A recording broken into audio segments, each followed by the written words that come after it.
L'hiver 2010 arriva tôt dans la campagne française. Dans les régions montagneuses proches des Alpes, le brouillard rendait les routes secondaires presque invisibles à l'aube, et un trafic dense empruntait d'anciennes voies, ouvertes des décennies auparavant, à une époque où les règles de sécurité étaient plus souples et où la volonté de relier les régions primait sur la prudence. C'est dans ce contexte que les disparitions commencèrent. Le premier chauffeur routier a disparu en janvier. Ce professionnel expérimenté, avec plus de 20 ans d'expérience sur les routes, transportait des matériaux de construction entre Lyon et Grenoble. Le traceur GPS du camion a indiqué sa dernière position près d'un tunnel routier peu connu, officiellement appelé tunnel de Montvernier, une structure en béton creusée dans la montagne, utilisée comme itinéraire alternatif pour éviter les péages et les embouteillages. Le véhicule n'a jamais été retrouvé, ni cargaison, ni débris, ni corps. Dans les semaines qui suivirent, d'autres disparurent. Au total, 6 chauffeurs routiers s'évaporèrent en 10 mois, tous dans des circonstances similaires. Des routes proches, la nuit ou tôt le matin. Toujours de mauvaises conditions météorologiques, toujours le même silence après la dernière apparition. Les autorités traitèrent d'abord ces cas comme des accidents isolés, peut-être des camions sortis de la route dans des ravins profonds ou victimes de vols internationaux bien organisés. Mais la répétition de ces disparitions commença à devenir inquiétante. La presse régionale a commencé à utiliser une expression qui s'est rapidement répandue. Les chauffeurs de camions invisibles, ils n'y avaient ni image, ni témoins fiables, ni vestiges matériels. C'était comme si hommes, véhicules et cargaisons avaient été engloutis par la nature. Les familles réclamaient des réponses, tandis que l'enquête progressait lentement, entravée par le manque de preuves concrètes et la géographie complexe de la région. Le protagoniste de cette histoire n'était ni policier ni personnalité médiatique. Il s'appelait Antoine Lefebvre, architecte spécialisé dans les infrastructures souterraines. En 2010, Antoine travaillait pour une entreprise de génie civil, mandatée par l'État français pour évaluer la solidité des tunnels construits entre les années 1960 et 1980. Son travail consistait à examiner d'anciens plans, à les comparer à la structure existante et à identifier les risques d'effondrement ou les défauts cachés. C'était un travail technique et discret, loin des projecteurs. Antoine n'a jamais rencontré personnellement aucun des chauffeurs routiers disparus. À l'époque, il ne suivait même pas l'actualité de près. L'affaire semblait bien loin de son quotidien, cantonnée aux pages intérieures des journaux régionaux. Il était absorbé par des délais serrés, des mesures précises, et la responsabilité de signer des rapports, pouvant entraîner la fermeture d'une route entière. L'antagoniste de cette histoire n'était pas un individu isolé, mais un système bâti sur des décisions anciennes, des raccourcis administratifs et des secrets enfouis sous des couches de béton. Un ensemble de choix faits des décennies auparavant, lorsque le tunnel de Montvernier fut conçu à la hâte pour répondre à un besoin économique urgent. Le projet initial comprenait non seulement le tunnel principal, mais aussi des ouvrages auxiliaires, des galeries techniques et des issues de secours qui n'ont jamais été correctement consignées dans les archives publiques finales. En 2010, le tunnel était toujours en service, bien qu'à l'écart des grands axes routiers. Les routiers expérimentés savaient qu'il leur permettait de gagner du temps et d'économiser du carburant. Peu connaissaient son histoire complète. Encore moins savaient qu'une partie de sa structure n'avait jamais fait l'objet d'une inspection officielle depuis son ouverture. Le conflit central commença à se dessiner discrètement. Les autorités cherchèrent des réponses rapides pour apaiser l'opinion publique. La société d'Antoine fut chargée d'examiner les tunnels jugés non prioritaires, dont celui de Montvernier. La tâche semblait de routine, mais, dès la première visite technique, quelque chose sauta aux yeux. Antoine remarqua des incohérences entre les plans officiels et ce qu'il constatait sur place, des mesures qui ne correspondaient pas, des épaisseurs de murs différentes de celles prévues, des portes métalliques scellées, sans identification claire, encastrés dans des niches latérales qui ne figuraient sur aucun plan disponible. Pris individuellement, ces détails n'avaient pas grande importance. Les vieux tunnels accumulent les improvisations au fil des ans. Mais le nombre d'incohérences commença à l'inquiéter. Entre-temps, les disparitions cessèrent aussi brutalement qu'elles avaient commencé. Fin 2010, aucun nouveau cas n'avait été enregistré. Faute de nouvelles pistes, l'enquête perdit de sa priorité. En 2011, les dossiers furent archivés comme affaires non résolues, classés comme accidents probables sans preuve matérielle. Les familles reçurent une indemnisation partielle. La route restait ouverte. Antoine conclut son inspection initiale et remit un rapport technique prudent, ne préconisant que des travaux de maintenance préventive. Les éléments étaient insuffisants pour recommander la fermeture du tunnel. Il conserva néanmoins des copies personnelles des croquis, notes et photographies pris lors de ses visites. Quelque chose clochait, sans qu'il puisse identifier précisément quoi. 5 ans se sont écoulés. En 2015, Antoine ne travaillait plus pour la même entreprise.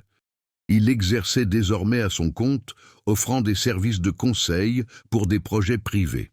C'est à cette époque qu'il reçut une demande inhabituelle: consulter des documents historiques sur les tunnels français pour une étude universitaire sur les défaillances d'infrastructures méconnues. En reprenant ses anciens dossiers, le nom de Montvernier refit surface. Cette fois, Antoine n'était lié ni par des contrats gouvernementaux, ni par des rapports officiels. Il avait la liberté de recouper les données, de fouiller dans des archives oubliées et de recalculer sans pression extérieure. En comparant les plans préliminaires du tunnel, retrouvés dans des archives régionales rarement consultées, avec les versions finales remises au gouvernement, il fit une constatation alarmante. Une partie entière du projet avait disparu de la documentation officielle. Il ne s'agissait ni d'une erreur d'impression, ni d'une simplification graphique, mais d'une omission délibérée. Un vaste tronçon souterrain, relié au tunnel principal, avait été retiré des documents publics. Or, d'après les dimensions indiquées dans les documents préliminaires, cet espace était suffisamment grand pour accueillir des véhicules lourds. Antoine commença à comprendre que les disparitions de 2010 n'étaient peut-être ni des accidents, ni de simples crimes. Il existait un vide physique sous la montagne, planifié, construit, puis effacé de la mémoire administrative. Et si cet espace existait encore, il fallait que quelqu'un sache ce qui s'y était passé. Le doute qui se posait n'était pas seulement technique, il était aussi moral. Antoine devait décider s'il s'agissait d'une simple curiosité historique ou d'une vérité qui, si elle était révélée, rouvrirait des blessures, exposerait une grave négligence et mettrait sa propre sécurité en danger. Le tunnel restait en service. Les routes continuaient d'être utilisées, et quelque part, sous des tonnes de roches et de béton, se trouvait peut-être la réponse au sort de ces hommes disparus sans laisser de traces. Le tunnel de Montvernier n'était pas un symbole de fierté nationale, mais un ouvrage fonctionnel construit pour résoudre un problème logistique immédiat entre les vallées industrielles. Situé dans une région où les petites villes vivaient du transport, de l'exploitation minière résiduelle et des services routiers, le tunnel s'intégrait au quotidien comme une présence discrète. Les routiers l'empruntaient sur recommandation, transmise de station de radio en station de radio, comme un raccourci efficace. Il n'y avait ni panneaux touristiques, ni éclairage moderne. L'entretien courant était assuré par des équipes régionales, presque toujours sous-traitées, selon des protocoles anciens et rarement remis en question. La culture locale valorisait la continuité et la discrétion. Dans les villages voisins, parler trop des infrastructures critiques était perçu comme superflu, voire gênant. Nombre d'habitants avaient des proches ayant participé à la construction initiale du tunnel dans les années 1970, durant une période d'expansion rapide financée par l'État. Les documents étaient signés à la hâte, les projets subissaient des ajustements sur le terrain et les décisions techniques étaient rarement consignées avec une précision absolue. Antoine commença à comprendre que ce silence collectif n'était pas le fruit d'une conspiration délibérée, mais d'une habitude culturelle consistant à accepter des solutions pratiques sans exiger d'explications complètes ni de révisions ultérieures. Antoine Lefèvre se distinguait par son regard méticuleux, presque gênant pour ses supérieurs, moins rigoureux. Fils d'un ingénieur des chemins de fer à la retraite, il avait grandi bercé par les récits de défauts de construction ignorés par opportunisme politique. Cette éducation a profondément marqué sa démarche professionnelle. Lors de son retour à Montvernier en 2015, il n'a pas seulement observé le béton et l'acier, mais aussi les multiples facettes des décisions humaines. Chaque fissure colmatée, chaque porte inutilisable, chaque déviation technique témoignait d'un choix fait par quelqu'un, à un moment donné, sous la pression. Pour Antoine, comprendre le tunnel, c'était comprendre ceux qui l'avaient conçu, modifié, puis oublié. Les personnages secondaires commencèrent à se dessiner au fur et à mesure qu'Antoine poursuivait ses recherches. Il y avait Marcel Giroux, ancien chef de chantier, désormais en maison de retraite, dont la mémoire oscillait entre une grande précision technique et des trous de mémoire. Il y avait Claire Dubois, archiviste régional responsable d'un dépôt de plans originaux presque abandonnés, qui manifestait un malaise évident face à des documents incomplets. Aucun des deux ne semblait être un antagoniste direct, mais tous deux portaient en eux des fragments d'une histoire plus vaste. Leur réaction était mesurée, pragmatique, empreinte d'une extrême prudence dans le choix des mots, évitant toute conclusion hâtive. Le véritable antagonisme s'est manifesté au sein de la bureaucratie institutionnelle. Ministères et services ont été réorganisés, supprimés, responsabilités diluées au fil des décennies. Lorsqu'Antoine a demandé l'accès à des rapports complémentaires, il a reçu des réponses vagues ou négatives, fondées sur la perte de documents et une restructuration administrative. Cette fragmentation a créé un vide fonctionnel où les erreurs n'ont jamais été officiellement reconnues. Le système n'avait pas besoin de dissimuler activement la vérité, il lui suffisait de ne pas établir de lien. La disparition des chauffeurs routiers s'inscrit dans ce schéma. Des événements isolés, traités séparément, jamais analysés comme faisant partie d'une défaillance structurelle continue et systémique. Le tunnel lui-même reflétait cette logique. D'anciennes galeries techniques sans signalisation étaient reliées à des zones de ventilation désactivées. Certaines portes étaient soudées, d'autres simplement verrouillées, sans trace d'inspection récente. Antoine remarqua des traces de pneus dans des zones qui, officiellement, ne devraient pas être accessibles aux véhicules. Elles n'étaient pas récentes, mais elles n'étaient pas non plus trop anciennes pour être ignorées. La montagne dissimulait des volumes vides, des espaces conçus pour les urgences ou le stockage temporaire, intégrés au fonctionnement courant sans jamais avoir été officiellement reconnus. Ce constat matériel renforçait l'idée d'une infrastructure plus vaste que ce qui était admis. Culturellement, la France traitait ses grands projets avec un respect quasi religieux. Remettre en question les plans initiaux était, dans certains milieux, perçu comme inutile, voire ingrat.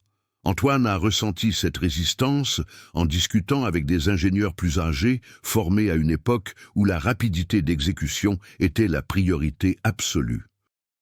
Nombre d'entre eux admettaient indirectement que les ajustements improvisés étaient fréquents.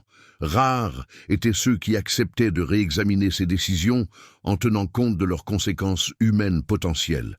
Les chauffeurs routiers disparus n'étaient pas prévus initialement. Ils constituaient un imprévu, une variable gênante apparue bien après les signatures finales et les inaugurations officielles. Les routiers, de leur côté, formaient une communauté parallèle, unie par leur propre code. Ils empruntaient des itinéraires alternatifs, se fiaient davantage à l'expérience collective qu'aux cartes officielles, et signalaient rarement les irrégularités de peur de perdre l'accès à de précieux raccourcis. Cette culture a permis à Montvernier de rester actif sans être inquiété. Antoine comprenait que personne n'avait de mauvaises intentions. Le système fonctionnait car chacun y gagnait. Du temps, de l'argent, le silence. C'est précisément cette normalisation qui a permis à un événement anormal de se produire sans alerte immédiate, sans procès verbal, sans témoin prêt à insister. À mesure qu'Antoine reliait ces strates, les personnages cessaient d'être des individus isolés pour devenir des figures d'un mécanisme plus vaste. Des archivistes qui conservèrent des fragments, des ingénieurs qui évitaient les modifications, des conducteurs trop attachés à la routine. Le monde du récit se révélait cohérent, fonctionnel et dangereux précisément de ce fait. Rien ne semblait déplacé au premier abord. Le danger résidait dans l'accumulation de petites omissions. Montvernier n'était pas une exception, mais un exemple extrême d'une pratique courante, rarement remise en question, perpétuée par des décennies de pragmatisme tacite. Cette exploration plus approfondie mena Antoine à une conclusion troublante. Si quelque chose se cachait sous la montagne, il ne s'agissait pas seulement de béton oublié, mais d'une responsabilité diluée. Chaque personne croisée sur son chemin avait contribué, même involontairement, à la persistance du mystère. Le tunnel, le système et la culture locale formaient un organisme stable, réfractaire à toute investigation approfondie. Pour aller de l'avant, Antoine devait dépasser le cadre des archives et des entretiens officiels. Le monde était clairement délimité. Il lui fallait désormais l'affronter, en acceptant que les réponses ne seraient ni neutres, ni exemptes de conséquences personnelles et institutionnelles. Le conflit s'intensifia lorsqu'Antoine décida de retourner physiquement au tunnel de Montvernier, sans en informer les autorités. Contrairement aux inspections officielles, il y pénétra en observateur indépendant, muni seulement d'un équipement rudimentaire et de ses anciennes notes. Le tunnel conservait son apparence fonctionnelle, mais chaque détail semblait désormais chargé de sens. De petites irrégularités, auparavant considérées comme acceptables, commencèrent à prendre tout leur sens. Le silence était constant, seulement troublé par l'écho lointain des véhicules. Antoine ne cherchait pas encore de preuves définitives, mais seulement la confirmation que la structure dissimulée dans les documents correspondait bien à une réalité. Lors de cette visite, Antoine remarqua de subtils changements dans la circulation à l'intérieur du tunnel. Certaines zones latérales étaient bloquées par des cônes et une signalisation de fortune, comme si quelqu'un avait récemment modifié l'accès. Ces modifications n'étaient consignées dans aucun système public. La présence de ces barrières indiquait une intervention humaine récente, et non un simple entretien. Un nouvel obstacle se présentait alors. Le mystère n'était pas un simple secret du passé. Quelqu'un interagissait encore avec cette infrastructure en dehors de tout cadre légal. La possibilité que cet espace caché soit toujours utilisé transformait l'investigation technique en un véritable risque, exigeant une prudence accrue à chaque étape. Antoine cherchait des réponses indirectement. Il discutait avec les automobilistes sur les aires de repos voisines, observant les habitudes plutôt que de poser des questions directes. Certains évitaient le tunnel à certaines heures, d'autres évoquaient des blocages temporaires sans explication claire. Ces informations n'étaient pas une accusation, mais elles renforçaient l'idée d'un système de contrôle informel. Le conflit s'envenimait, révélant que le problème n'était pas seulement structurel, mais aussi humain. Des décisions étaient prises quotidiennement, dissimulant des informations. Antoine sentait que chaque nouvelle confirmation réduisait sa marge de manœuvre, le rapprochant d'un point de non-retour. La bureaucratie devint un obstacle de taille lorsqu'Antoine, cette fois en tant que chercheur indépendant, demanda à nouveau l'accès aux plans complémentaires. Ces demandes furent soit ignorées, soit assorties d'exigences excessives. Un employé l'avertit même, de manière détournée, que son insistance pourrait entraîner des complications administratives. Cette résistance montrait que le système réagissait sous la pression excessive. Le conflit se déplaça du domaine de la recherche à celui de la confrontation indirecte. Antoine ne s'adressait pas à une personne en particulier, mais à une structure défensive, prête à absorber les questions, sans jamais fournir de réponse complète ni vérifiable.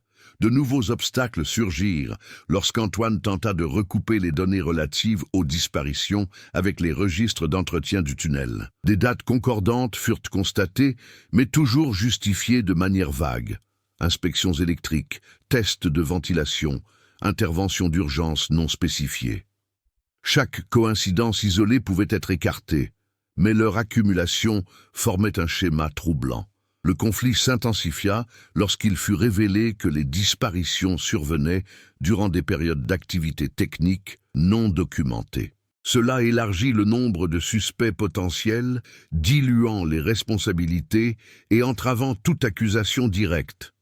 Antoine comprit que pour faire avancer l'enquête, il faudrait prendre des décisions moins sûres et plus intrusives.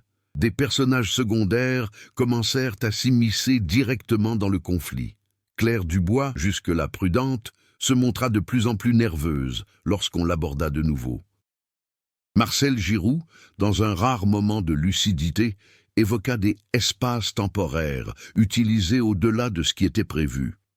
Aucun des deux ne donna de détails précis, mais tous deux renforcèrent l'idée d'une situation délibérément floue. Ces échanges ajoutèrent une dimension émotionnelle au conflit. Antoine n'était plus seulement confronté à des faits, mais aussi au poids des souvenirs, à la peur et à la culpabilité collective. Chaque conversation qui s'achevait sans conclusion accentuait la tension et le sentiment que le temps jouait contre lui. Le risque personnel devint plus évident lorsqu'Antoine réalisa qu'il était surveillé. Des véhicules stationnés près de son domicile apparaissaient régulièrement après ses visites au tunnel. Rien de concret ne se produisit, mais la répétition suffisait à confirmer la présence d'une surveillance. Cet élément donna une dimension plus tangible au conflit. L'enquête cessa d'être purement intellectuelle. Antoine devait choisir entre se retirer ou poursuivre en acceptant les conséquences. L'absence de menaces directes rendait la situation encore plus instable, faute de limites claires. Le système manifestait une présence, non une agression, signalant qu'il était parfaitement au courant de ses découvertes. Les tensions s'exacerbèrent lorsqu'Antoine accéda à des images satellites historiques disponibles dans les archives universitaires. De légères modifications du terrain près du tunnel coïncidaient avec les périodes de disparition, des mouvements de terrain discrets, jamais consignés officiellement. Cet élément nouveau provoqua un bouleversement émotionnel important. Pour la première fois, quelque chose échappait aux documents institutionnels. Le conflit s'intensifia en offrant une autre piste de preuve, mais aussi en accroissant le risque d'être démasqué. Antoine savait qu'en recoupant ces données, il franchissait une limite tacite, pénétrant sur un terrain où la neutralité technique ne le protégerait plus. Fort de ces informations, Antoine commença à constituer son propre dossier. Il ne s'agissait pas d'un rapport officiel, mais d'un récit technique cohérent. Le conflit incluait désormais la pression liée à la sécurité de ces documents. Des copies physiques et numériques furent distribuées à différents endroits, par mesure de précaution. Cette action marqua un tournant décisif dans sa démarche. Il cessa d'être un simple observateur et devint un acteur à part entière du conflit. À mesure que les documents étaient organisés, la possibilité de reculer s'amenuisait. L'enquête exigeait de la continuité, et le risque personnel devint une composante inévitable du processus narratif. Le conflit atteignit un point critique lorsqu'Antoine comprit qu'il ne cherchait plus seulement des réponses sur le passé. Ce qui était en jeu, c'était la pérennité d'un mécanisme fonctionnel reposant sur l'oubli. Chaque obstacle surmonté en révélait un autre, plus profond. Le tunnel, les gens et la bureaucratie formaient un système résilient, adaptable et silencieux. Antoine n'était pas confronté à un ennemi visible, mais à une logique profondément ancrée. Dès lors, le conflit ne pouvait plus se résoudre par de simples données techniques. Il faudrait une mise au jour, des faits, des choix et des conséquences irréversibles pour tous, y compris pour lui-même. Des intrigues secondaires ont commencé à se dessiner lorsqu'Antoine a réalisé que le tunnel n'était pas le seul problème non déclaré. De petites entreprises de maintenance sous-traitantes apparaissaient et disparaissaient des contrats au fil des ans. Certaines avaient été dissoutes peu après leur intervention à Montvernier. D'autres avaient changé de nom ou avaient été absorbés par de plus grands groupes. Ce roulement de personnel créait des zones d'ombre quant aux responsabilités. Cette intrigue administrative a révélé un système propice à la dissimulation des faits. Rien ne semblait illégal pris isolément, mais l'ensemble montrait un mécanisme de déresponsabilisation parfaitement intégré au rouage du système. Une autre intrigue secondaire s'est développée autour des familles des chauffeurs routiers disparus. Antoine avait un accès indirect à des lettres adressées aux autorités entre 2010 et 2012, classées sans réponse définitive. Ces messages n'étaient pas des accusations, mais des demandes insistantes de clarification technique. Certains mentionnaient des bruits étranges signalés lors des derniers appels. D'autres évoquaient des retards récurrents sur ce tronçon de route précis.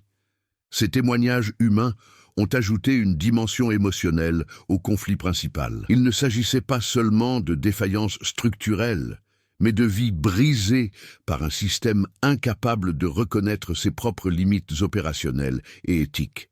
La pression du temps s'intensifia lorsqu'Antoine découvrit que le tunnel devait faire l'objet d'une modernisation partielle. De nouveaux systèmes de ventilation et de surveillance seraient installés dans les mois qui suivaient. Cela signifiait que d'anciennes zones pourraient être définitivement condamnées ou modifiées de façon irréversible. Cette modernisation, loin d'être anodine, créait un sentiment d'urgence. Si quelque chose restait caché, il risquait de disparaître à jamais sous couvert de simples améliorations techniques. Le temps n'était plus neutre. Chaque semaine de retard réduisait les chances d'accéder aux structures d'origine, rendant chaque décision d'Antoine d'autant plus cruciale. La relation d'Antoine avec l'ère du bois prit elle aussi une tournure particulière. L'archiviste commença à fournir des documents sans demande formelle, les mettant discrètement de côté. Elle n'expliqua jamais ses motivations, mais ses agissements révélaient un conflit intérieur. Cette intrigue secondaire explorait la frontière entre devoir professionnel et responsabilité morale. Claire ne s'attaqua pas ouvertement au système, mais y créa de petites brèches.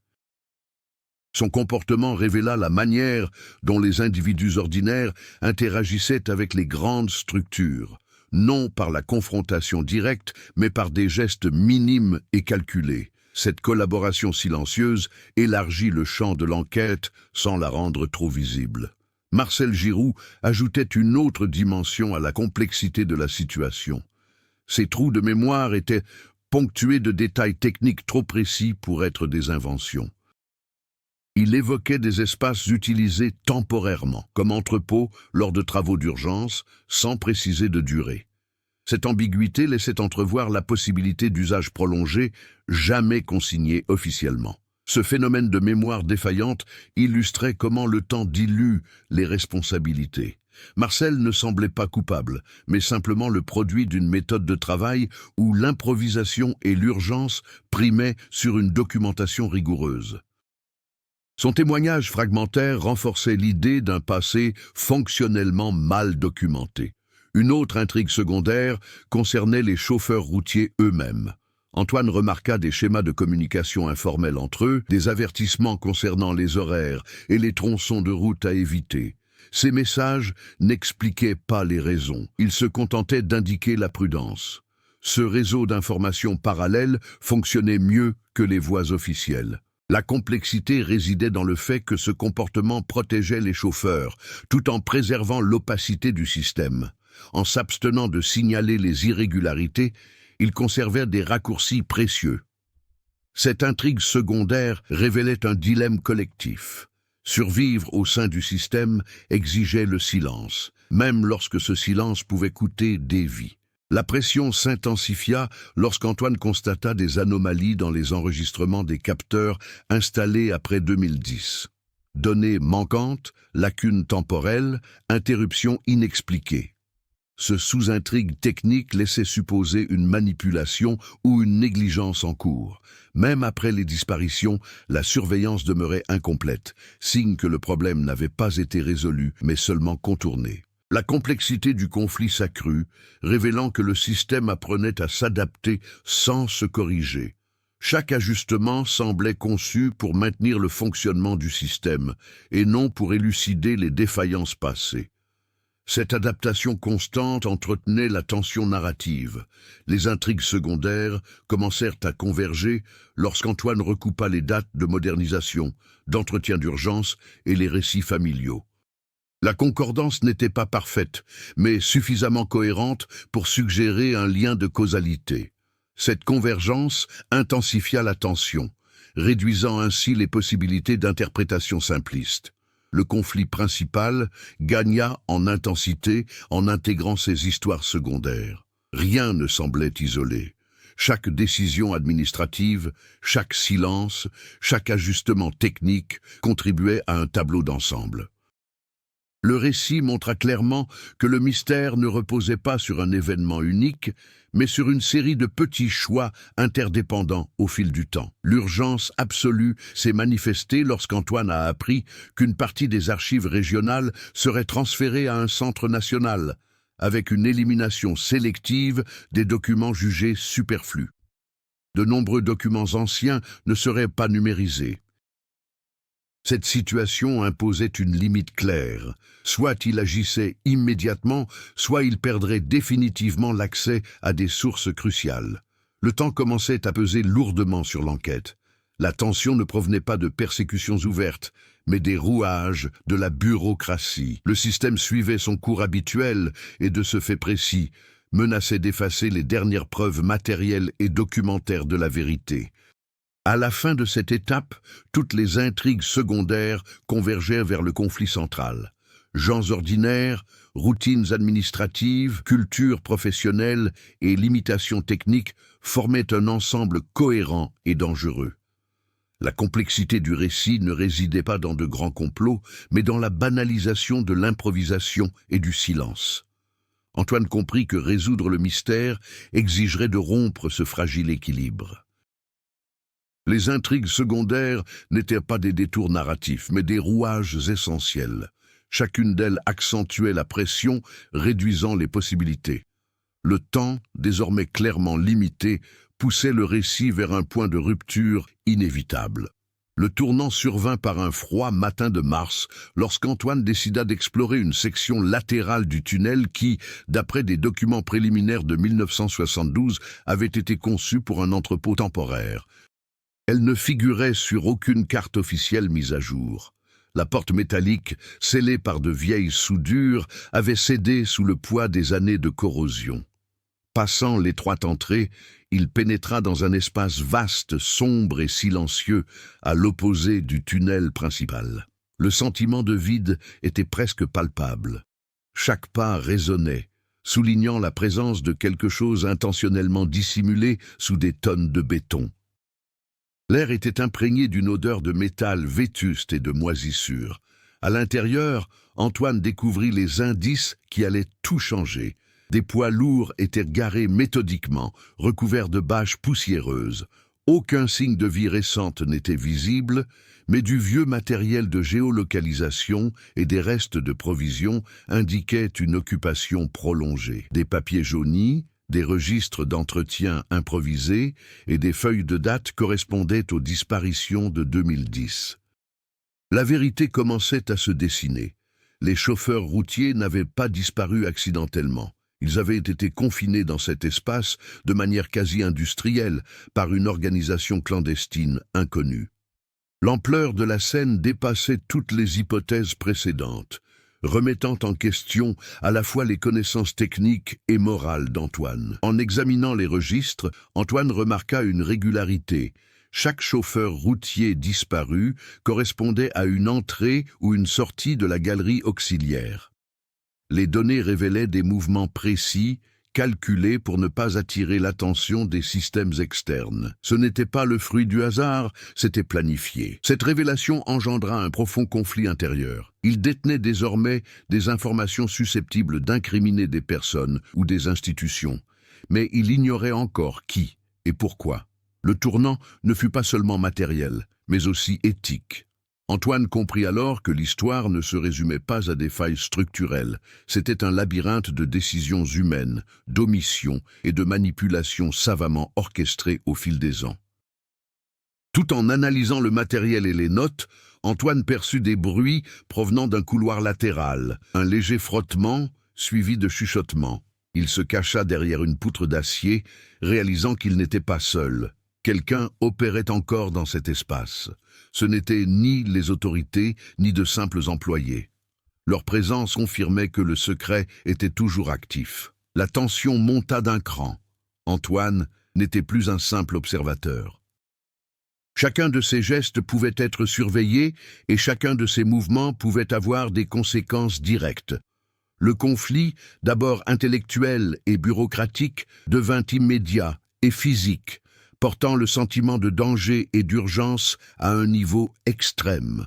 Antoine découvrit par hasard des documents détaillant les instructions pour l'entretien courant de la galerie annexe, notamment les horaires, les matériaux et les protocoles d'entrée et de sortie.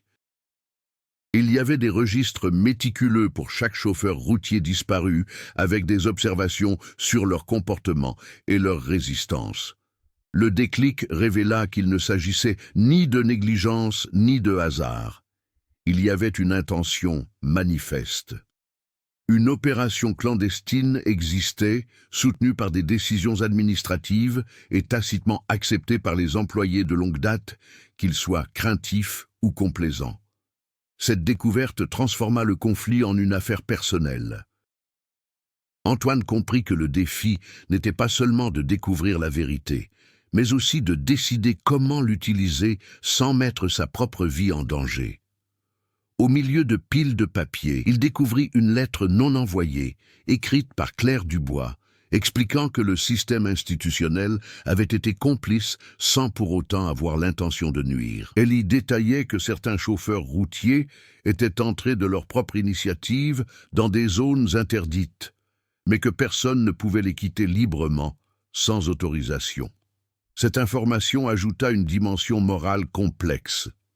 Le déclic ne résidait pas seulement dans la découverte matérielle, mais aussi dans la prise de conscience que chaque disparition était le fruit de choix humains, de la peur, de l'omission et du silence collectif. Antoine comprit alors que ce qu'il appelait le système était en réalité un réseau de décisions humaines interdépendantes.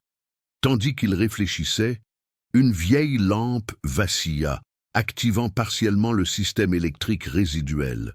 Un petit écran s'alluma, affichant des enregistrements de vieilles caméras de sécurité, enregistrées mais non visionnées. Les mouvements de véhicules et de personnes devinrent visibles, même partiellement. Antoine remarqua des entrées récentes. Quelqu'un utilisait encore le tunnel à des fins inconnues. Cette révélation changea à nouveau la donne. Il ne s'agissait plus seulement du passé. Une activité contemporaine était en jeu. Le tunnel était un organisme vivant, tenu secret, et les disparitions de 2010 n'étaient qu'une partie d'une continuité plus vaste. La responsabilité semblait s'étendre à de nombreuses personnes, invisibles mais présentes, et désormais, Antoine se trouvait au cœur du problème. La tension atteignit un point critique lorsqu'Antoine réalisa que la sortie latérale du tunnel principal était bloquée par des grilles nouvellement installées, sans aucun document officiel. Toute tentative de repli s'annonçait compliquée. Il était en quelque sorte prisonnier de sa découverte. Ce tournant décisif l'obligea à prendre une décision immédiate, avancer et explorer davantage, au péril de sa vie, ou battre en retraite et perdre ainsi la possibilité de comprendre pleinement la vérité. Cette situation transforma le conflit en action directe. Le suspense s'intensifia, et chaque choix aurait des conséquences irréversibles. Antoine devait agir avec précision, en s'appuyant uniquement sur ses connaissances, son instinct et ses observations techniques. Ce tournant a également modifié la perception qu'Antoine avait de l'antagoniste. Il ne s'agissait plus d'un individu isolé, mais d'une combinaison de bureaucratie, de culture, d'omission et de silence collectif, tous œuvrant au maintien du secret. Il comprit que toute confrontation directe avec les personnes actives dans le tunnel pouvait engendrer un danger immédiat. Le conflit, auparavant fondé sur la découverte et l'analyse, impliquait désormais un risque réel pour l'intégrité physique. Chaque pas dans cet espace caché avait des implications éthiques et vitales. L'histoire ne se limitait plus à des documents et des ruines. Elle portait désormais sur la confrontation avec un système qui fonctionnait et demeurait invisible, mais bien présent et actif. Au moment décisif, Antoine comprit que plus rien ne serait comme avant. La découverte de l'espace caché, les preuves d'une activité continue et la documentation de toutes les disparitions transformèrent le récit. Le conflit, d'abord intellectuel, émotionnel et éthique, devint physique et immédiat. Antoine détenait désormais un savoir capable de modifier les perceptions, de demander des comptes aux institutions et de révéler des failles humaines qui persistaient depuis des années. Le tunnel cessa d'être un simple problème technique. Il devint l'épicentre d'un réseau complexe de décisions, d'omissions et de secrets. L'action se déplaça vers un territoire où chaque décision du protagoniste déterminerait le cours des événements. Après la découverte du tunnel caché, Antoine en subit immédiatement les premières conséquences. L'ampleur de l'opération clandestine sous le tunnel de Montvernier révéla qu'il ne s'agissait pas de simples erreurs administratives, mais d'un système fonctionnel et organisé, maintenu depuis des années. Sa perception changea. La disparition des chauffeurs routiers n'était pas accidentelle, et toute tentative de faire éclater la vérité engendrerait des réactions imprévisibles. Antoine comprit que, même avec des preuves, il serait impossible de tenir un seul individu pour responsable. Tout un réseau d'omissions, de silence et de décisions stratégiques avait contribué à ce qui s'était passé. Le poids de sa responsabilité morale s'accrut instantanément. La première réaction concrète est venue de l'infrastructure elle-même. Lors de l'inspection détaillée, Antoine a remarqué que des zones récemment rouvertes pour maintenance commençaient à présenter des signes subtils d'altération. Outils déplacés, objets hors de leur place, traces de pneus récentes. La galerie n'était plus seulement un souvenir du passé, elle était encore utilisée. Cette prise de conscience a transformé le conflit éthique en un risque tangible. Antoine a compris que la vérité qu'il avait découverte pouvait menacer non seulement la réputation des institutions, mais aussi sa propre sécurité. Chaque étape de l'exposition devait être planifiée avec soin, et l'urgence est devenue une pression constante. La dimension émotionnelle des conséquences commença elle aussi à se manifester. Antoine repensa aux chauffeurs routiers disparus et à leurs familles. Chaque nom évoquait des vies interrompues, des routines bouleversées, des histoires personnelles marquées par l'incertitude et la douleur. Les lettres archivées, les témoignages indirects et les échos de conversations avec Claire Dubois et Marcel Giroux confirmèrent que les décisions humaines, ou leur absence, avaient engendré une souffrance continue. La réalité technique du tunnel et de la galerie cachée était intrinsèquement liée à un réseau d'impacts humains. La pleine compréhension du problème fit naître en Antoine un profond sentiment de responsabilité, l'obligeant à réfléchir attentivement à ses prochaines actions. Au-delà de l'impact émotionnel, les conséquences sociales et institutionnelles commencèrent à se dessiner. Antoine savait que toute divulgation partielle pouvait engendrer la panique, une méfiance généralisée, voire des accusations hâtives. Les institutions gouvernementales et les entreprises privées seraient touchées, et ceux qui n'auraient fait qu'obéir aux ordres ou se taire par peur pourraient être injustement tenus pour responsables. Le dilemme n'était pas seulement technique, mais aussi éthique. Tout révélé déstabiliserait un réseau entier, tandis que le silence perpétuerait l'injustice. Le conflit intérieur d'Antoine s'intensifia, car chaque décision avait des répercussions à de multiples niveaux, notamment en matière de sécurité, de justice et de moralité. La pression s'intensifia lorsqu'Antoine réalisa que la galerie était partiellement occupée. De petits signes d'occupation comme des restes de nourriture et des marques récentes indiquaient que quelqu'un surveillait ou utilisait les lieux en permanence. Les conséquences furent immédiates. Le risque d'être découvert lors des inspections, la possibilité d'une confrontation avec des inconnus et la nécessité de protéger ces découvertes. La tension monta à mesure que l'enquête, auparavant abstraite et technique, devenait concrète et dangereuse. Chaque geste d'Antoine devait être calculé. Il ne pouvait se permettre d'agir impulsivement, au risque de compromettre non seulement sa sécurité, mais aussi la possibilité de découvrir la vérité de manière méthodique. L'intrigue émotionnelle impliquant les familles des chauffeurs routiers commença à peser lourd dans les décisions d'Antoine. En relisant de vieilles lettres et des témoignages indirects, il comprit que chaque démarche pouvait apporter des réponses, mais aussi de la souffrance. Contacter les familles sans préparation risquait de créer de faux espoirs ou de causer un traumatisme supplémentaire. Parallèlement, garder le silence revenait à alimenter l'incertitude et à prolonger le deuil. Les conséquences psychologiques du secret complexifiaient encore la situation. Antoine commença à élaborer mentalement un plan qui conciliait une divulgation responsable, la protection des victimes et la préservation des preuves. Le conflit dépassait le cadre des infrastructures matérielles et touchait directement des vies humaines. Un autre effet direct des découvertes fut la prise de conscience que le système institutionnel réagirait sur la défensive. Antoine comprit que toute tentative d'accès à des documents supplémentaires ou de divulgation d'informations se heurterait à une résistance bureaucratique, à des manipulations de données ou à des obstructions juridiques. Il en résulta des retards intentionnels, la perte de preuves ou des tentatives de discréditer son enquête. Ce contexte amplifia le conflit, car l'antagoniste, auparavant invisible, se présentait désormais comme une entité collective, adaptable et réfractaire à toute infiltration. Antoine devait planifier chaque étape avec une extrême prudence, anticipant les réactions défensives du système, tout en protégeant les informations corroborant les disparitions. L'impact sur Antoine devint personnel lorsqu'il prit conscience de l'ampleur du risque physique. La présence active dans la galerie indiquait que des individus inconnus patrouillaient ou utilisaient des lieux. Chaque nouvelle incursion pourrait le mettre face à face avec des personnes capables de maintenir le secret à tout prix.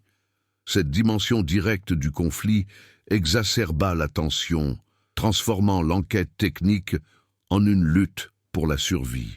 Le précédent tournant avait établi la vérité. Désormais, les conséquences exigeaient une action calculée. Antoine commença à planifier les voies d'entrée et de sortie, le stockage sécurisé des preuves et des stratégies pour interagir avec les témoins ou les opérateurs sans se faire repérer directement. Parallèlement, les intrigues administratives et juridiques continuaient d'évoluer. Antoine comprit que le simple fait de recueillir des informations pouvait entraîner des notifications, des audits ou des restrictions d'accès. La bureaucratie, auparavant passive, devint une force active de contrôle. De ce fait, chaque avancée technique devait être consignée de manière sécurisée et chaque dérogation au protocole soigneusement justifiée. L'équilibre entre le progrès de l'enquête et la préservation de l'intégrité des personnes et des documents devint crucial.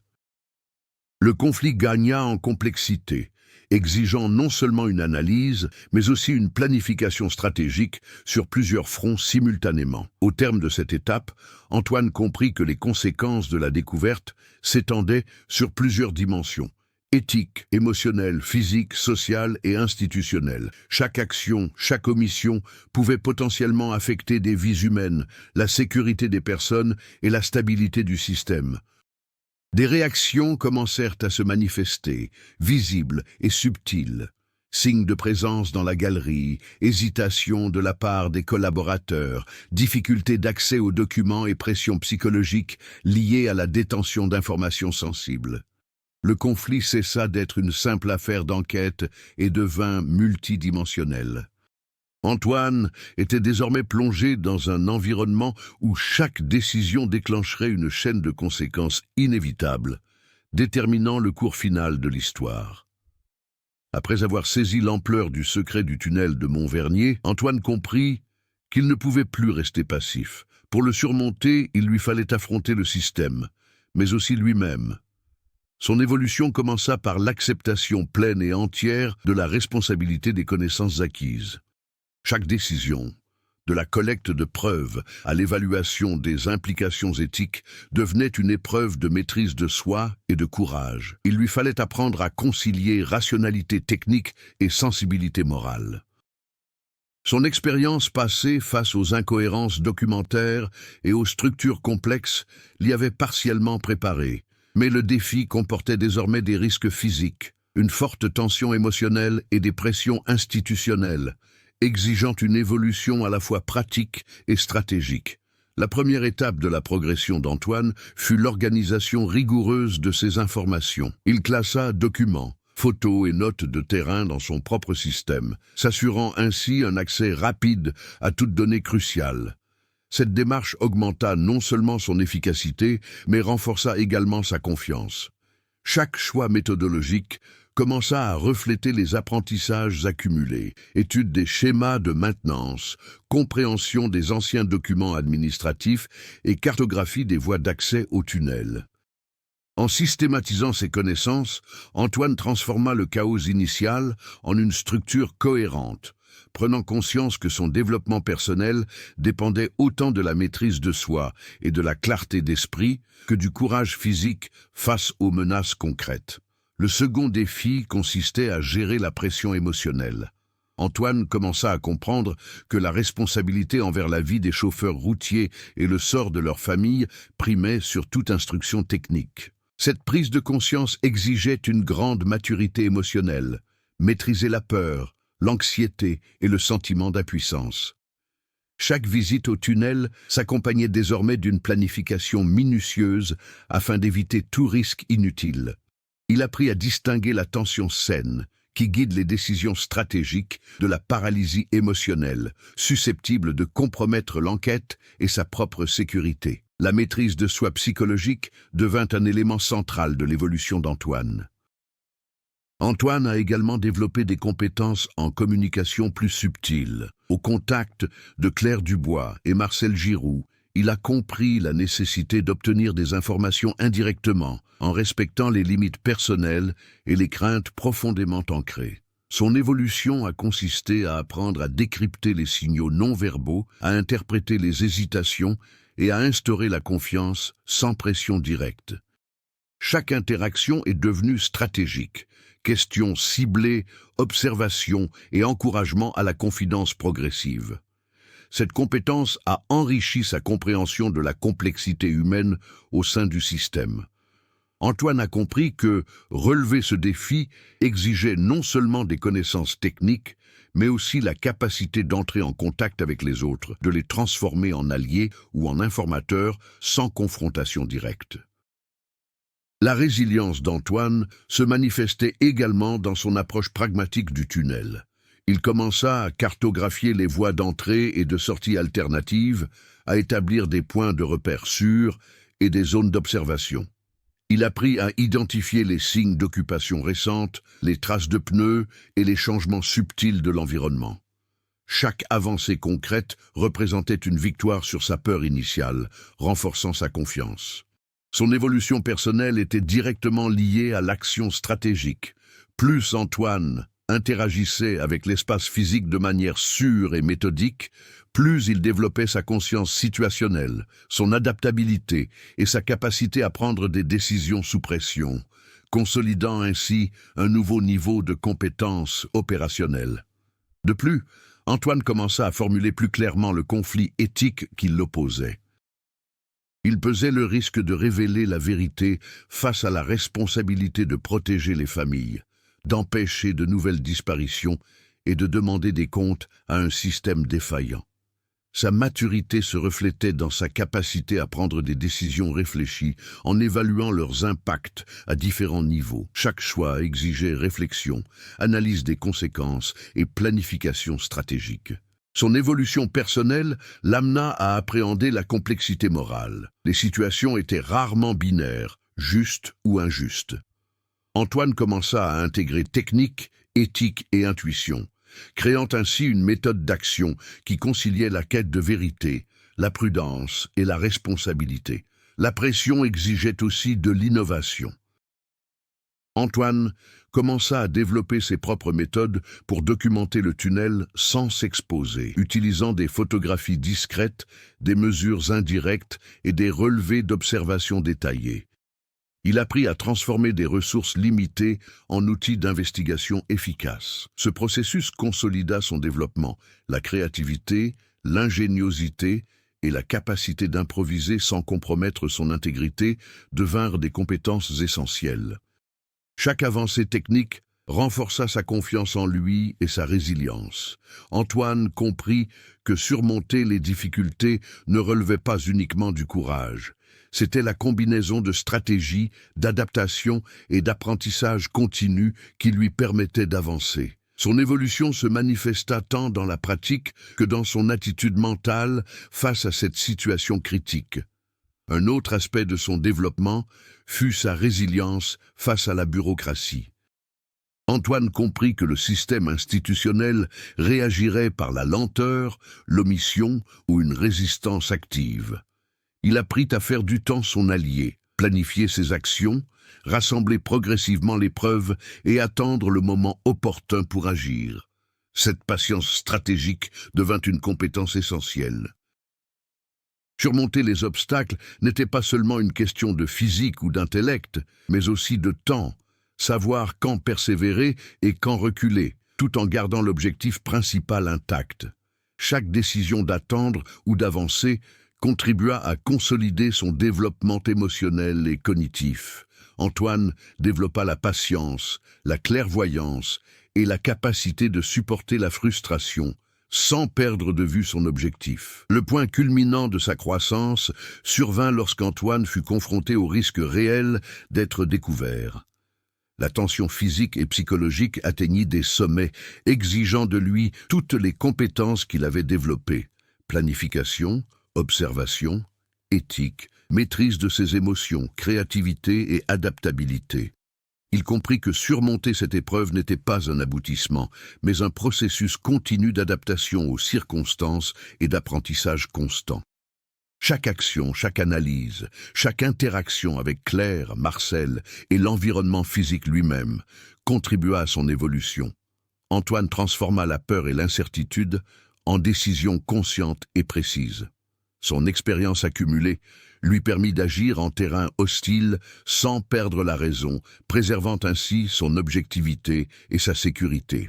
À la fin de cette phase, Antoine avait achevé un cycle de dépassement de soi et de développement personnel. Il n'était plus seulement un architecte technicien inspectant de vieux tunnels, il était devenu un acteur capable de comprendre et d'appréhender un système complexe, à la fois physique et humain. Son évolution avait intégré l'éthique, les compétences techniques, la stratégie, la maîtrise de soi et la résilience.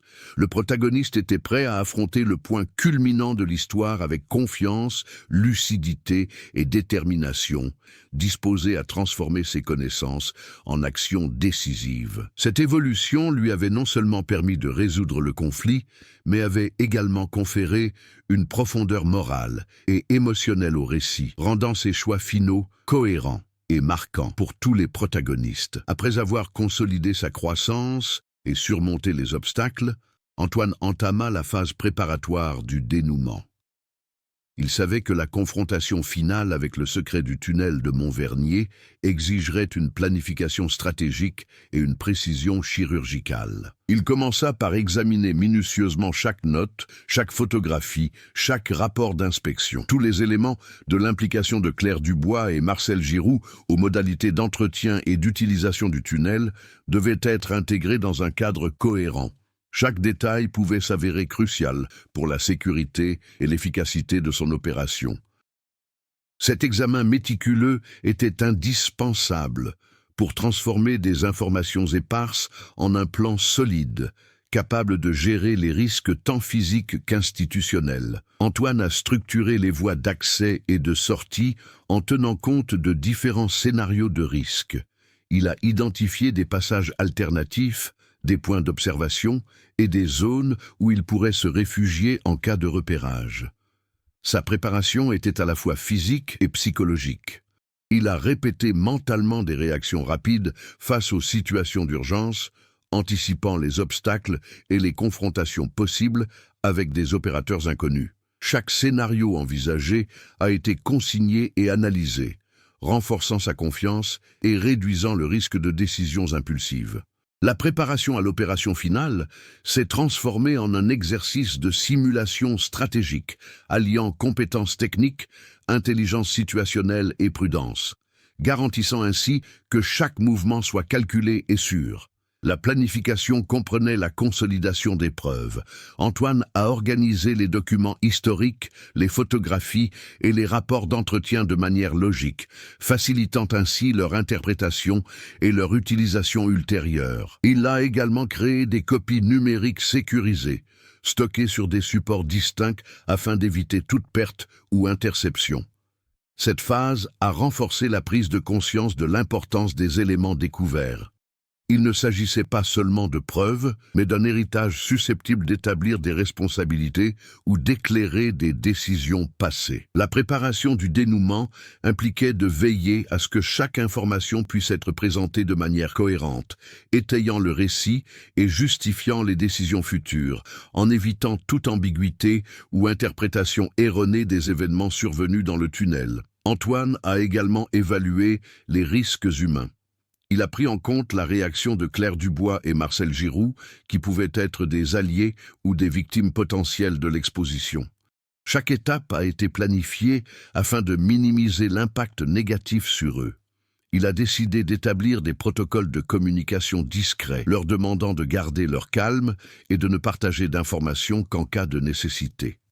La préparation comprenait une formation à la patience et à la persuasion, essentielle pour obtenir leur coopération sans créer de conflit.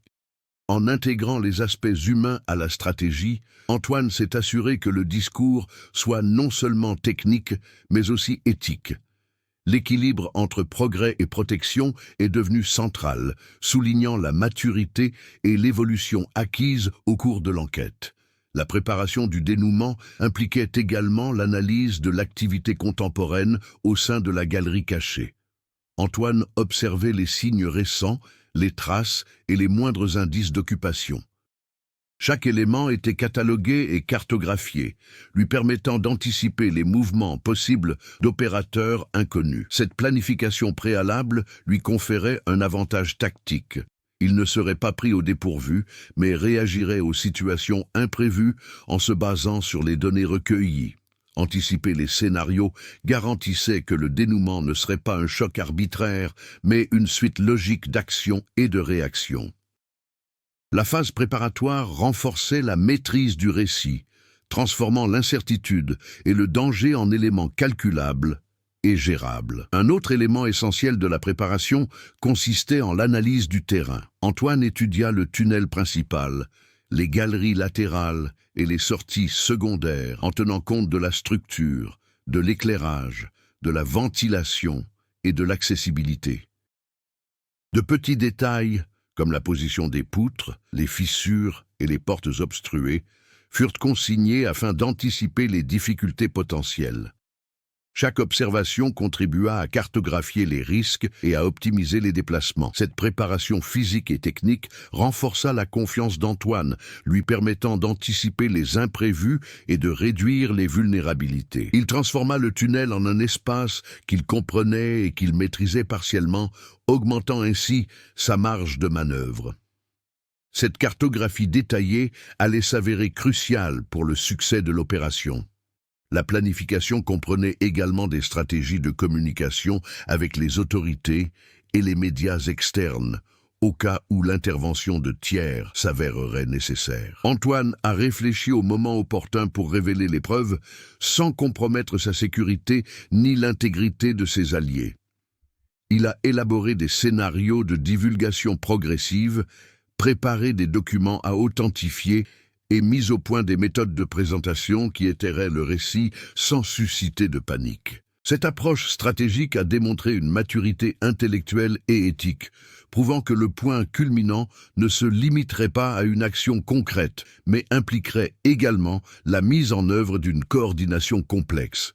Chaque étape a été conçue pour garantir clarté, protection et impact, transformant les connaissances accumulées en une action délibérée et efficace. Durant la préparation, Antoine a également pris en compte les aspects émotionnels. Il a réfléchi aux familles des chauffeurs routiers et à l'impact que les révélations auraient sur elles. Chaque décision a été mûrement réfléchie afin de concilier la nécessité de faire éclater la vérité et la préservation de la stabilité émotionnelle des victimes. Cela comprenait des plans de communication précis, une documentation organisée et des stratégies de soutien. En intégrant ces considérations, Antoine s'est assuré que la préparation ne soit pas seulement technique ou tactique, mais aussi profondément humaine. Le dénouement ne consisterait pas seulement à découvrir la vérité, mais aussi à la gérer de manière responsable, à minimiser les préjudices et à maximiser la justice, témoignant ainsi d'une évolution et d'une maturité remarquables. La préparation physique, éthique et stratégique a abouti à la définition d'objectifs clairs pour le dénouement. Antoine a établi des priorités. Protéger les preuves, assurer la sécurité des alliés, documenter précisément les preuves et affronter le système de manière maîtrisée. Chaque élément du plan a été revu, testé mentalement et ajusté au fil de l'enquête.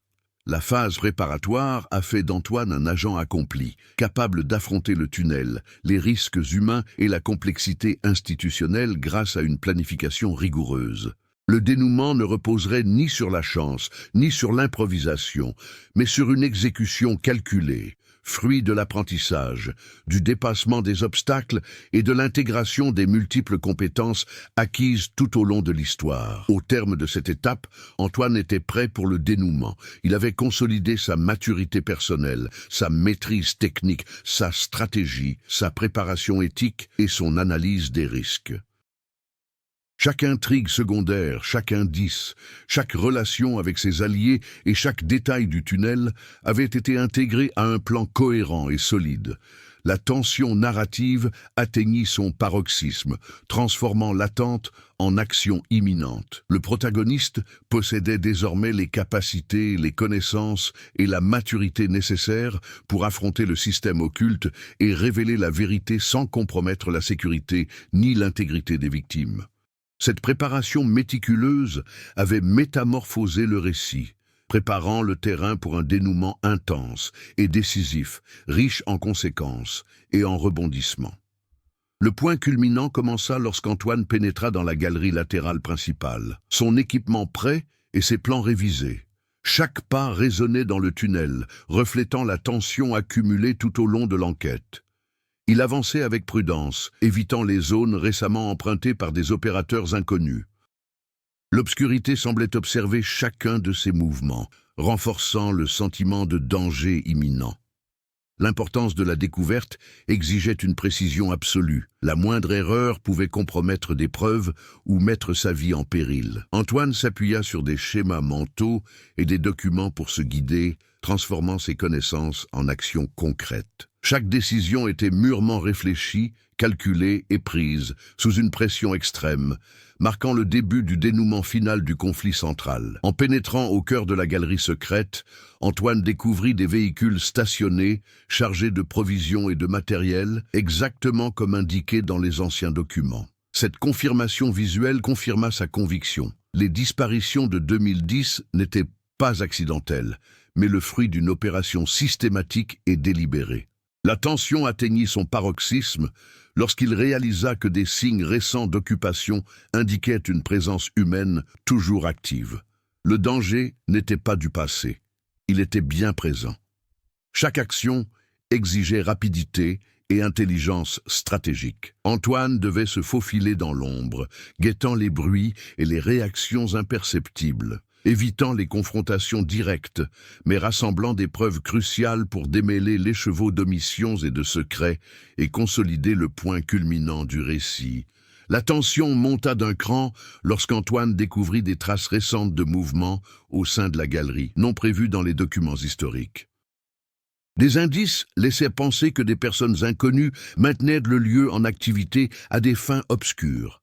Le protagoniste comprit qu'il ne s'agissait pas d'une simple enquête, mais d'une confrontation avec un réseau actif, capable d'agir pour protéger ses secrets. La nécessité d'une discrétion absolue rendait chaque geste crucial.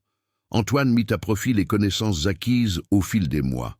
décryptage des signes, anticipation des itinéraires, planification stratégique. Le dénouement consolida tous les éléments précédents, mêlant danger physique, tension émotionnelle et complexité éthique dans une séquence d'actions intense et décisive. Au fil de son enquête, Antoine découvrit des documents et des archives non cataloguées, des tableurs détaillant les dates, les heures et les activités des chauffeurs routiers disparus. L'ampleur de ces informations le bouleversa. Chaque élément de preuve venait compléter le puzzle de l'énigme, renforçant la responsabilité éthique et morale du protagoniste. Le dénouement devint également une épreuve psychologique. Garder son sang-froid, éviter les erreurs et se protéger tout en affrontant le secret avec courage et précision. Chaque action avait des répercussions immédiates et la moindre hésitation pouvait compromettre toute l'opération. La tension physique et émotionnelle atteignit son paroxysme, mêlant risque réel et impact narratif, rapprochant Antoine du moment décisif où il révélerait la vérité. L'entrée de la partie la plus profonde révélait des traces récentes d'activité humaine.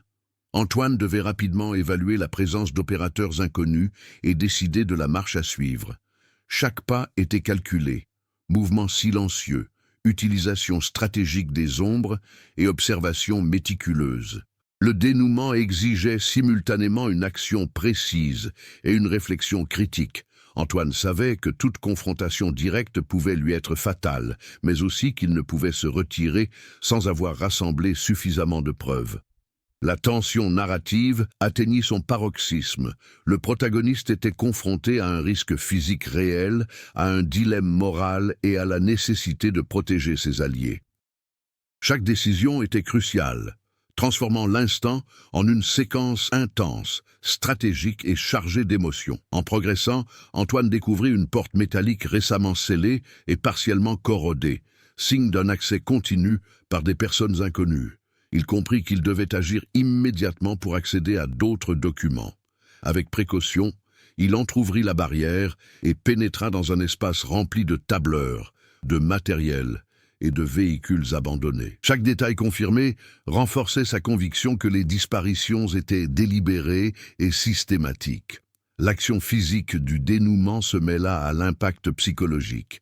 La confirmation visuelle du secret exacerba sa responsabilité morale et l'urgence de la situation. Antoine devait rassembler des preuves, protéger ses alliés et rester discret. Le dénouement concentra l'attention, les risques, les découvertes et les conséquences éthiques dans un moment d'action coordonnée intense. À l'intérieur de la galerie, Antoine découvrit des preuves irréfutables, des dossiers détaillés, les effets personnels des chauffeurs routiers disparus et des signes d'occupation récente. Il comprit que le réseau clandestin était encore partiellement actif. Le point culminant se transforma en une confrontation indirecte. Le protagoniste devait manipuler les lieux, rassembler les preuves et planifier des voies d'évasion sans se faire repérer. Tension physique, responsabilité morale et complexité stratégique convergeaient en un seul point. Chaque pas, chaque choix avait des conséquences immédiates pour la sécurité d'Antoine et la préservation des preuves. Le risque et l'urgence atteignirent leur paroxysme, rendant le moment décisif du récit mémorable et imprévisible. Antoine mit alors en œuvre ses stratégies de documentation avancées. Il photographia des documents, consigna les itinéraires et les conditions spatiales et catalogua le matériel et les véhicules. Chaque élément de preuve recueilli avait une valeur probante et narrative, consolidant ainsi le mystère résolu de manière technique et éthique. La tension du dénouement était non seulement physique, mais aussi narrative. Antoine devait transformer ses découvertes en preuves concrètes, afin de garantir la véracité des disparitions. Le protagoniste était confronté simultanément à un danger réel, à un dilemme moral et à une forte pression émotionnelle. Chaque action, au moment décisif, exigeait précision, planification et courage, reflétant tous les apprentissages, les dépassements et l'évolution acquis lors des étapes précédentes de l'enquête. Le moment critique survint lorsqu'Antoine aperçut des mouvements humains au fond de la galerie. Des individus inconnus revenaient. Il évalua rapidement les itinéraires alternatifs et opta pour des couloirs secondaires afin d'éviter une confrontation directe. La tension, tant physique que narrative, atteignit son paroxysme. Chaque décision était cruciale. Exposer ou préserver, avancer ou reculer, risquer ou protéger des preuves. L'expérience acquise au fil de mois d'enquête lui permit de réagir avec une intelligence situationnelle hors pair. Le dénouement intégra tous les éléments, danger, éthique, découverte et stratégie. Antoine parvint à recueillir des preuves essentielles et à se mettre en sécurité, consolidant ainsi sa victoire partielle sur le secret, tout en préservant son intégrité physique et morale. Au point culminant, Antoine avait affronté un danger réel et obtenu la preuve irréfutable du fonctionnement clandestin du tunnel. Il est revenu sain et sauf, documents et archives intacts, après avoir surmonté les risques physiques, les dilemmes éthiques et les pressions émotionnelles. Cette confrontation intense a transformé les connaissances accumulées en actions concrètes, résolvant la tension centrale du récit. Ce dénouement a non seulement confirmé la vérité sur les disparitions, mais a aussi consolidé la croissance, la résilience et la maturité d'Antoine. Il était désormais prêt à affronter les conséquences finales et à conclure l'histoire, disposé à révéler des secrets, à protéger ses alliés et à livrer un récit complet, intense et surprenant. L'enquête terminée, Antoine a rassemblé tous les dossiers, photographies et documents recueillis lors de l'exploration du tunnel de Montvernier. Il a organisé chaque élément de manière logique, veillant à ce que la chronologie des événements, des disparitions de 2010 aux activités récentes, soit claire et compréhensible. L'analyse finale a révélé la complexité du système clandestin. Décisions humaines, omissions et craintes individuelles s'étaient accumulées au fil des ans pour maintenir le secret. Antoine a compris que l'impact de sa découverte ne se limitait pas au passé. Il portait désormais la responsabilité de transformer les connaissances techniques et les preuves en justice et en une résolution narrative. Les réactions immédiates des familles furent chargées d'émotions et diverses. Certaines trouvèrent du réconfort en découvrant des explications plausibles et concrètes aux disparitions, tandis que d'autres furent confrontées à un profond chagrin face à l'ampleur des événements. Antoine s'était préparé à cet impact, anticipant le besoin de soutien émotionnel et d'une communication claire. Son rôle dépassa celui d'enquêteur. Il devint un médiateur entre les preuves et les personnes touchées. Chaque réaction familiale renforça la portée morale du travail accompli et démontra que la vérité n'est pas qu'une simple information, mais un élément transformateur dans la vie des personnes concernées, reliant directement passé, présent et avenir. Au niveau institutionnel, les autorités et les entreprises impliquées ont dû rendre des comptes. Antoine a présenté les documents de manière structurée, mettant en lumière les défaillances administratives et opérationnelles qui ont permis la poursuite de l'activité clandestine. Les conclusions de l'enquête ont permis la mise en œuvre de mesures correctives, révision des protocoles, audits et renforcement de la réglementation. L'impact de l'enquête a démontré que la transparence et l'éthique n'étaient pas de vains principes, mais des outils essentiels pour prévenir de futures tragédies. Antoine a compris que le récit ne s'arrêtait pas à la découverte. Il s'agissait également de reconstruire la confiance, de corriger les erreurs et de tirer des leçons collectives, transformant ainsi son expérience en un héritage pour le système et la société. La dimension personnelle d'Antoine s'est également affirmée dans la conclusion. Son évolution, de l'insécurité initiale face au mystère à la capacité d'agir avec stratégie, éthique et courage, s'est reflétée dans ses décisions finales. Il savait que révéler toute la vérité pouvait engendrer des conflits, mais il a privilégié la transparence et la protection des vies. La maturité acquise lui a permis d'équilibrer risques, responsabilités et conséquences. Antoine a compris que l'histoire n'était pas seulement technique ou liée à l'enquête, elle était humaine, sociale et éthique. Son parcours a abouti à une pleine conscience de la complexité des actions et de leurs conséquences, concluant un cycle de découverte, d'apprentissage et de dépassement des obstacles. Les individus non identifiés, actifs auparavant dans la galerie, ont été identifiés et appréhendés légalement et en toute sécurité, mettant ainsi fin à leurs activités clandestines. L'enquête a permis de résoudre le conflit, tant sur le plan physique qu'éthique, et a permis à Antoine de remettre des preuves à la justice et aux autorités compétentes. Il a compris que la vérité exigeait du courage, non seulement pour la découvrir, mais aussi pour présenter les preuves et demander des comptes aux responsables. Chaque mesure prise visait à protéger des vies, à préserver les preuves et à obtenir réparation dans le respect de l'équilibre entre justice, sécurité et intégrité du récit. Ce dénouement a démontré que l'action consciente est aussi importante que la découverte. Après avoir examiné tous les éléments, Antoine réfléchit à la complexité morale et humaine qui imprégnait cette histoire. Les disparitions, bien que systématiques et planifiées, résultaient d'une combinaison de peur, de silence et d'omission, et non d'une malveillance isolée. La conclusion apporta une clarté essentielle. Comprendre le système, demander des comptes aux responsables et protéger les victimes exigeait maturité, patience et intelligence stratégique. Le récit gagnait en cohérence. Chaque intrigue secondaire, chaque décision et chaque risque, s'imbriquant logiquement pour former un tout cohérent. Antoine eut le sentiment que l'histoire, malgré son impact émotionnel, était enfin résolue, le mystère élucidé, le danger neutralisé et la vérité accessible à tous ceux qui devaient la connaître. La conclusion soulignait également les conséquences à long terme. La documentation structurée a permis de réaliser des audits ultérieurs, d'améliorer la réglementation et de prévenir des incidents similaires.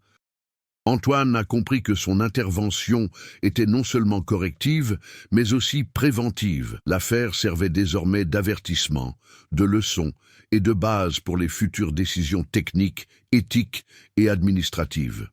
Chaque détail recueilli est devenu un héritage, démontrant que l'enquête dépasse le cadre immédiat et affecte les systèmes, les personnes et les processus.